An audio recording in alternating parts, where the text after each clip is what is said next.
जय हिंद दोस्तों। आज हम इस वीडियो में बात करने वाले हैं amended cash book with examples के बारे में। तो अगर सीए फाउंडेशन जून 2023 का एग्ज़ाम देने जा रहे हो तो ये वीडियो काफ़ी ज़्यादा रेलिवेंट और इम्पॉर्टेंट है तुम सभी के लिए। तो इस वीडियो को ज़रूर अंत तक देखना, और अगर चैनल पर पहली बार आए हो तो चैनल को ज़रूर से सब्सक्राइब करना और वीडियो को लाइक कर देना, और अपने जितने भी सीए फाउंडेशन के मित्र मंडल हैं उसको शेयर कर देना। सबसे पहले बात करेंगे कि यार अमेंडेड कैश बुक है क्या। अमेंडेड कैश बुक ये कुछ नया नहीं है, जैसा कि ये एक प्रकार का कैश बुक ही है। कॉन्सेप्ट्स के बारे में बात करेंगे, लेकिन बेसिक्स नॉलेज ले लेते हैं कि यार क्या है ये कैश बुक। अब कैश बुक तुम सभी को पता है। लेट से हम लोग लेजर बना के बात करते हैं। कैश बुक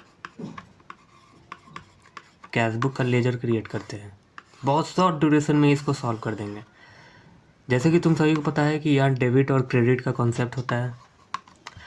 कैश अगर रिसिप्ट हो तो यहाँ जाएगा, और अगर पेमेंट हो तो यहाँ जाएगा। जहाँ तुमको लग रहा है कि कोई भी ट्रांजैक्शन से कैश आ रहा है तो यहाँ रिकॉर्ड करते हैं। कोई भी ट्रांजैक्शन से लग रहा है कि यार तुम पेमेंट कर रहे हो तो यहाँ रिकॉर्ड करेंगे। तो कैश सबसे पहले है क्या। कैश एक एसेट्स है। कौन सा एसेट्स है? करेंट एसेट्स है। करेंट एसेट्स है वैसे वो एसेट जो एक साल के अंदर कैश में कन्वर्ट हो जाए उसको कहते हैं तुम्हारा करेंट एसेट। इतना तो पता ही होगा यार। और अगर इतना पता है तो अब बात करते हैं यार कि अमेंडेड कैश बुक क्या है। ठीक है, चलिए इतना बेसिक पे तुम लोग समझ गए होगे कि कैश बुक क्या है। अब बात करते हैं कि अमेंडेड कैश बुक क्या है। अमेंडेड कैश बुक ये तुम्हारा एक प्रकार से कैश बुक ही है, मान लो। अब ये क्यों बनाना ज़रूरी है? जब मान लो पहले फाइनेंशियल ईयर 2022 से 23 का मान लो बुक्स ऑफ अकाउंट्स क्लोज्ड हो गया, और तुमको लगता है कि कैश का जो ट्रांजैक्शन है, कैश ट्रांजैक्शंस है, या तो कुछ ट्रांजैक्शंस सम ट्रांजैक्शंस या तो रिकॉर्ड नहीं हुआ है, या तो इंक्रीज है या फिर डिक्रीज है। क्यों इंक्रीज और डिक्रीज है? क्योंकि हो सकता है कि कोई तुम ट्रांजैक्शंस डबल रिकॉर्ड कर दिए होगे, डबल, या फिर तुम एक और केस आता है इसमें कि अंडर कास्ट हो गया होगा। एक और केस आ सकता है कि यार ओवर कास्ट हो गया होगा, या फिर तुम हो सकता है रिकॉर्ड ही नहीं किए कुछ ट्रांजैक्शन। तो ये सब कुछ कारण बन के आता है। इसीलिए जब हम लोग देखते हैं कि यार बुक्स ऑफ अकाउंट्स क्लोज होने के बाद कुछ ट्रांजैक्शंस रिकॉर्ड नहीं हुआ, तो उसके लिए हमको अमेंडेड कैश बुक बनाना पड़ता है। मान लो बुक्स ऑफ अकाउंट्स 22-23 का क्लोज हो गया, अब कुछ ट्रांजैक्शंस है जो रिकॉर्ड नहीं हुआ, पहला चीज़। दूसरा चीज़, तुमको लग रहा है यार कि कुछ इंक्रीज या डिक्रीज हो गया बुक्स ऑफ अकाउंट्स का जो बैलेंस है। कौन सा बैलेंस? Closing balance.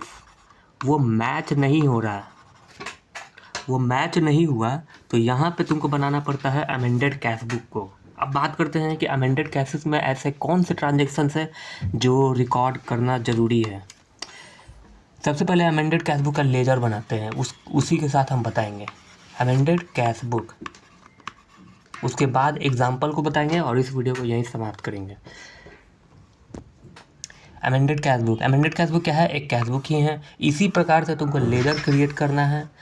अब मान लेते हैं यहाँ पे तुमको पर्टिकुलर टानी देना है, यहाँ पे अमाउंट, पर्टिकुलर्स, अमाउंट। अब मान लो तुम्हारा डेबिट बैलेंस है, तो डेबिट बैलेंस तो इधर ही जाएगा ना, यहाँ पे डेबिट क्रेडिट भी डाल सकते हो। मान लेते हैं यहाँ तुम्हारा डेबिट बैलेंस है, टू बैलेंस BD, तो क्लोजिंग तुम्हारा यहाँ होगा by closing, carry down closing balance, यहाँ पे जो भी अमाउंट आए। ठीक है, अब मान लो तुम्हारा यहाँ पे वो क्रेडिट बैलेंस है, तो क्रेडिट बैलेंस तो यहाँ से जाएगा बाई बैलेंस ब्रॉट डाउन। ये बैल में नहीं लिखना, ANC पूरा लिखना, बैलेंस। ठीक है, ये तो तुम्हारा क्रेडिट बैलेंस यहाँ जाएगा, क्रेडिट डाउन। इतना तो सबको पता होगा यार। ठीक है, इतना सब पता है। अब ये तुम्हारा अमेंडेड कैश बुक है, तो मैं थोड़ा सा फॉर्मेट बता दिया। अब कौन सा ट्रांजेक्शन जाएगा? पहला अमेंडेड कैश बुक, सबसे पहले दोज ट्रांजेक्शंस, मैं रूल बता रहा हूँ। अब रूल क्या है इसका? Those transactions which is not recorded in cash book, सबसे पहले, ठीक है। वैसे ट्रांजेक्शन्स जो रिकॉर्ड नहीं हुआ है और बुक्स ऑफ अकाउंट्स भी क्लोज हो गया, जिसके कारण तुम्हारा कैश का बैलेंस मैच नहीं हुआ और जो बैलेंस है वो गलत है, मैच नहीं हो पाया। किससे मैच नहीं हो पाया? तो पासबुक से मैच नहीं हो पाया। तो इस केस में अमेंडेड कैश बुक का बनाना है। पहला पॉइंट यही था। वैसे ट्रांजेक्शन्स जो नहीं रिकॉर्ड किए थे कैश बुक में, अपने कैश बुक या सब्सिडरी बुक, उसमें रिकॉर्ड नहीं किए, तो इस अमेंडेड कैश बुक में तुम्हारा जाएगा वो transaction. Second, those transactions which create increase और decrease, और इसको एक और नाम देते हैं डेबिट और क्रेडिट, ठीक है। अब इसका मतलब क्या हुआ यार, यहाँ पे सीधे बोल रहा है कि वैसे ट्रांजेक्शन्स जो इंक्रीज होता है या डिक्रीज होता है, या तो डेबिट होने के कारण कोई ट्रांजेक्शन या फिर क्रेडिट होने के कारण तुम्हारा जो कैश बुक है, कैश बुक का जो क्लोजिंग बैलेंस है वो मैच नहीं हो पाया, ठीक है, वो मैच नहीं हो पाया। तो ऐसे ट्रांजेक्शन्स तुम्हारा अमेंडेड कैश बुक में जाता है। सिर्फ वही ट्रांजेक्शन्स, यही 2 ट्रांजेक्शन्स तुम्हारा रिकॉर्ड होगा कैश बुक में, ठीक है। अब बात करते हैं कुछ एग्जांपल्स को बारे में भी। और एक चीज़ मैं कहना चाहूँगा कि वो transactions, those transactions which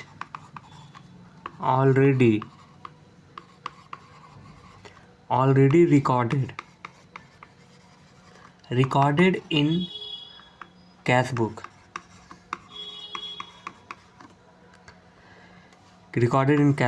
will not be record। कहाँ? अमेंडेड कैश बुक में, अमेंडेड कैश बुक। आइयो तुमको समझ में आया।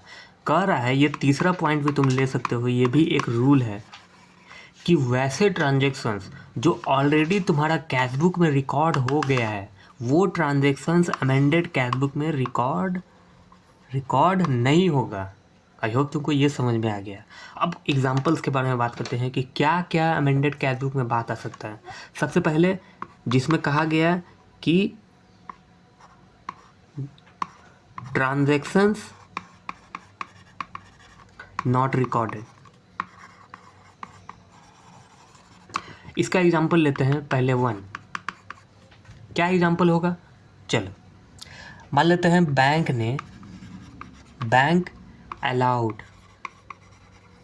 अलाउड इंटरेस्ट कौन-सी पे? तुम्हारा डिपॉजिट पे। बीआरएस में एक चीज़ समझना, अलाउड का मतलब होता है देना। जहाँ पे बोल दिया चार्ज्ड, जहाँ पे कहेंगे लेना, मतलब यहाँ पे चार्ज लिया, मतलब बैंक ने डेबिट किया। पासबुक में तुम्हारा बैंक अकाउंट से डेबिट हुआ, यहाँ पे तुम्हारा क्रेडिट हुआ बैंक अकाउंट में, ठीक है। यहाँ पे एक ट्रांजेक्शन मैंने लिया, bank allowed interest on deposit, but यहाँ पे कंडीशन डाल रहे हैं, but not recorded in cash book. Cash book जो बनाया भैया, उसमें बैंक ने इंटरेस्ट दिया, यानी बैंक अकाउंट में रिकॉर्ड हुआ, यानी पासबुक में रिकॉर्ड हो गया, बट बाबू साहब कैश बुक में रिकॉर्ड नहीं किया। तो ऐसे केस में अमेंडेड कैश बुक में तुम्हारा ये क्या है? अलाउड है, रिसिप्ट है, मतलब तुम्हारा एक तरीके से तुमको मिला है, तो तुम्हारा कैश बढ़ा ना अकाउंट में तुम्हारे, तो तुमको रिसीविंग हो रहा है। अब रिसीविंग हो रहा है तो तुम डेबिट साइड डालोगे, तो इसको डेबिट साइड रिकॉर्ड कर देना है सिंपली। ये तुम्हारा एक एग्जांपल था। और भी बोलोगे तो और भी बोल सकते हैं कि तुम्हारा जैसे बैंक चार्ज कर लिया। दूसरा example, bank charges, let suppose मान लेते हैं कि 200 रुपया चार्ज कर लिया, 200 रुपया, ठीक है। अब कुछ भी हो सकता है, किसी भी चार्ज का, कोई सर्विस तुम लिए थे उसका चार्ज ले लिया, नॉट रिकॉर्डेड। अब यहाँ पे कैश बुक लेते हैं और यहाँ पे पासबुक लेते हैं।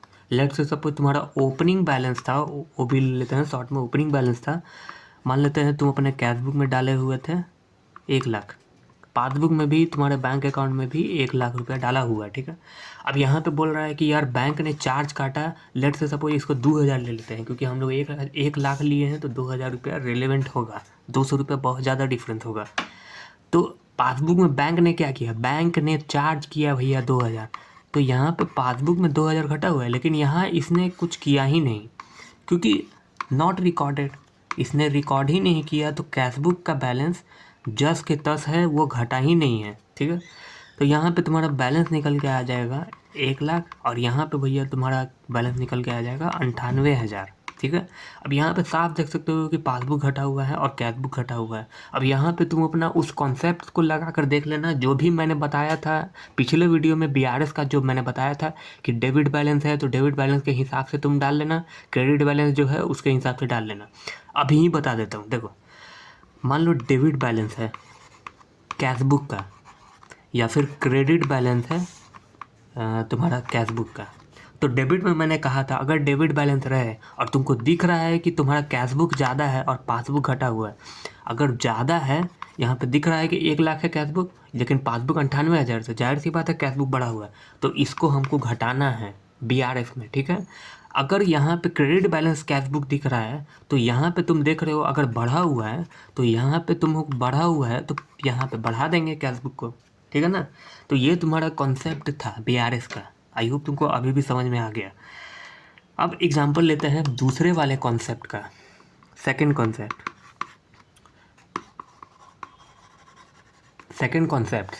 कॉन्सेप्ट क्या था यार, इंक्रीज और डिक्रीज, जिसको दूसरा नाम भी बोलते हैं डेबिट और क्रेडिट। ये दो नाम है जिससे तुम्हारा ट्रायल बैलेंस नहीं, तुम्हारा कैश बुक का जो क्लोजिंग बैलेंस है उसमें मैचिंग नहीं हो पाता है, गलत बैलेंस निकल कर आता है।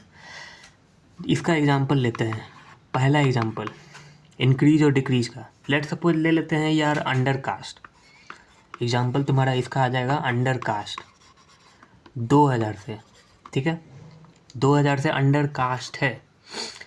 अब यहाँ पे मान लो कि यार अंडर कास्ट क्या है, तो यहाँ पे तुमको एक चीज़ देकर रखाएगा कि अंडर कास्ट रिसिप्ट है और पेमेंट है। अंडर कास्ट, तो लेट्स सपोज एक छोटा सा हम लोग लेजर बना लेते हैं अमेंडेड कैश बुक का।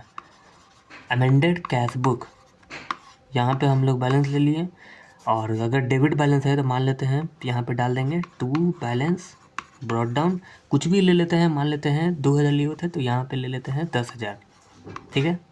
यहाँ तुम्हारा 10,000 ओपनिंग बैलेंस है। अब यहाँ पे अंडर कास्ट है, एक और बारे में बात करूँगा, उसमें भी लेजर में बात करेंगे ओवर कास्ट के बारे में। यहाँ पे अंडर कास्ट 2000 डाला हुआ है, तो यहाँ पे अंडर कास्ट अगर पेमेंट साइड दिया हुआ रहेगा तो सीधे यहाँ पे बाय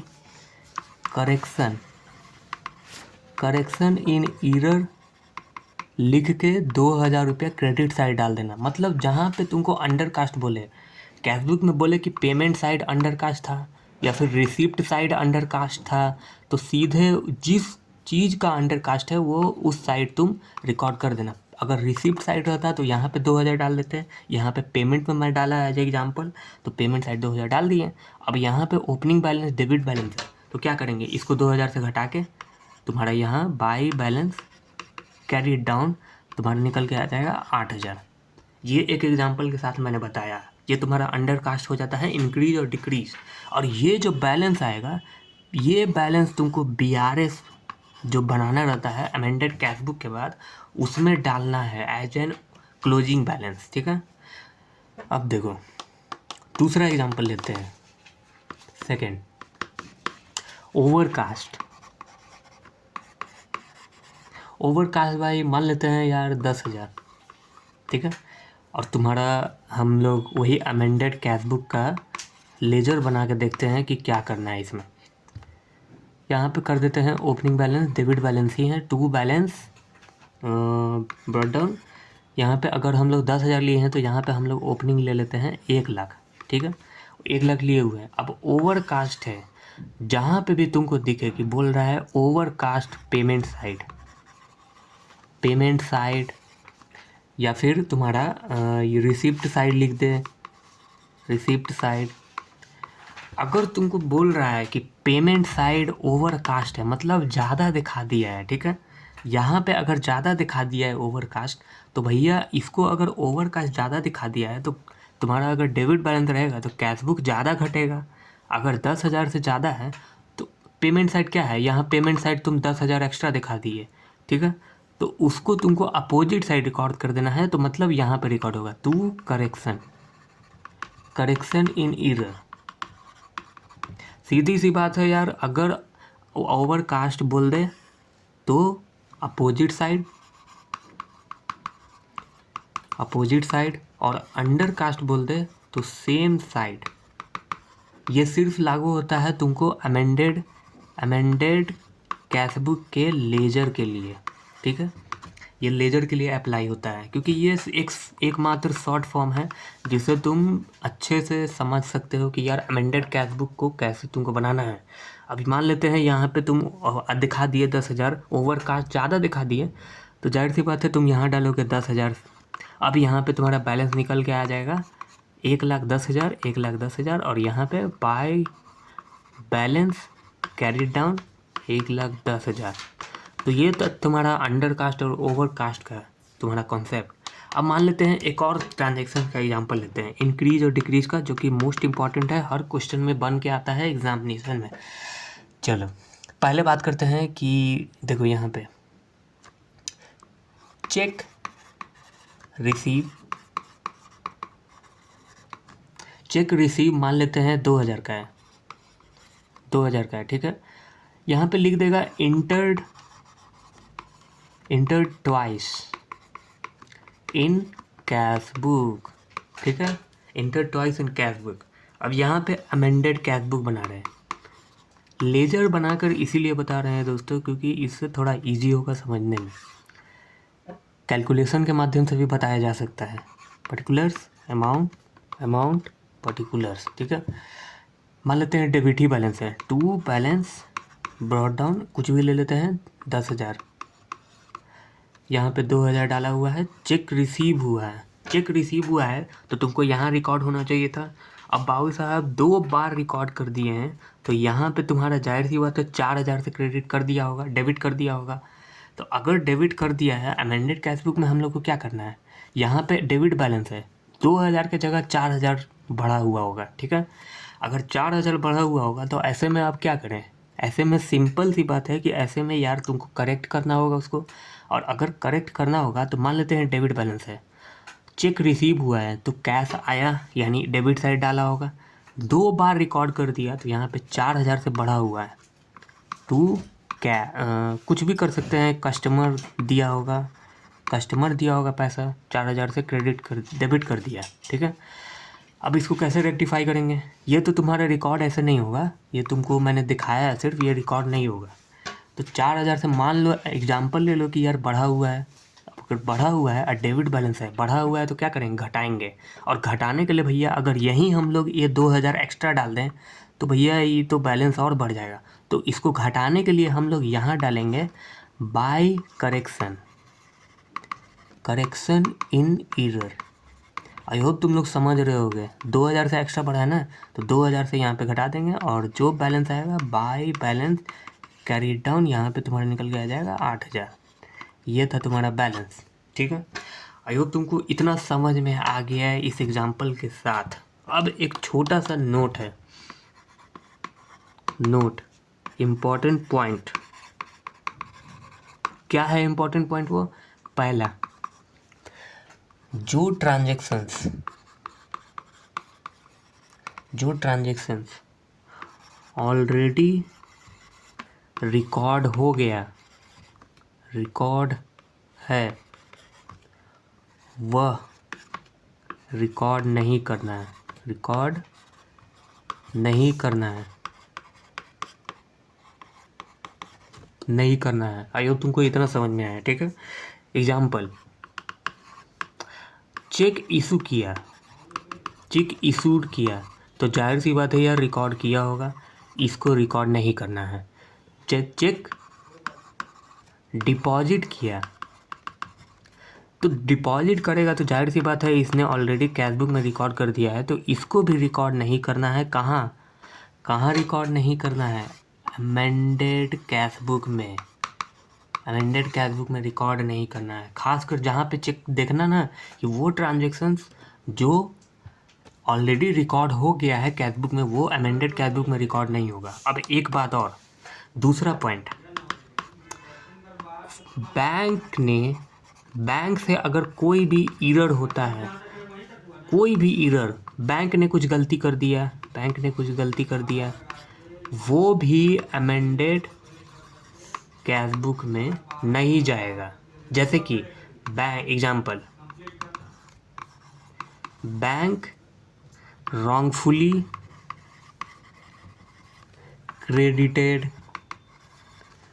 और डेबिटेड, तो ये ट्रांजेक्शन्स भी अमेंडेड कैश बुक में नहीं जाएगा, क्योंकि ये बैंक का गलती है। अभी मैंने कहा कि अमेंडेड कैश बुक में सिर्फ वो जाएगा जो रिकॉर्ड नहीं हुआ है, दूसरा इंक्रीज हो गया और डिक्रीज हो गया, जिसको डेबिट और क्रेडिट के नाम से भी जानते हैं। सिर्फ यही पॉइंट को समझना है, तुमको अमेंडेड कैश बुक बन जाएगा। अगर इस वीडियो से कुछ सीखने को मिला तो इस वीडियो को ज़रूर से लाइक करना और चैनल को सब्सक्राइब करके ही जाओ, क्योंकि इस चैनल पे सिर्फ तुम्हारे सीए जर्नी से रिलेटेड वीडियोस आते रहते हैं। तो प्लीज़ चैनल को सपोर्ट करो और शेयर करो अपने सीए फाउंडेशन के जितने भी मित्र मंडल हैं। चलिए आज की इस वीडियो को यहीं समाप्त करते हैं, तब तक के लिए जय हिंद।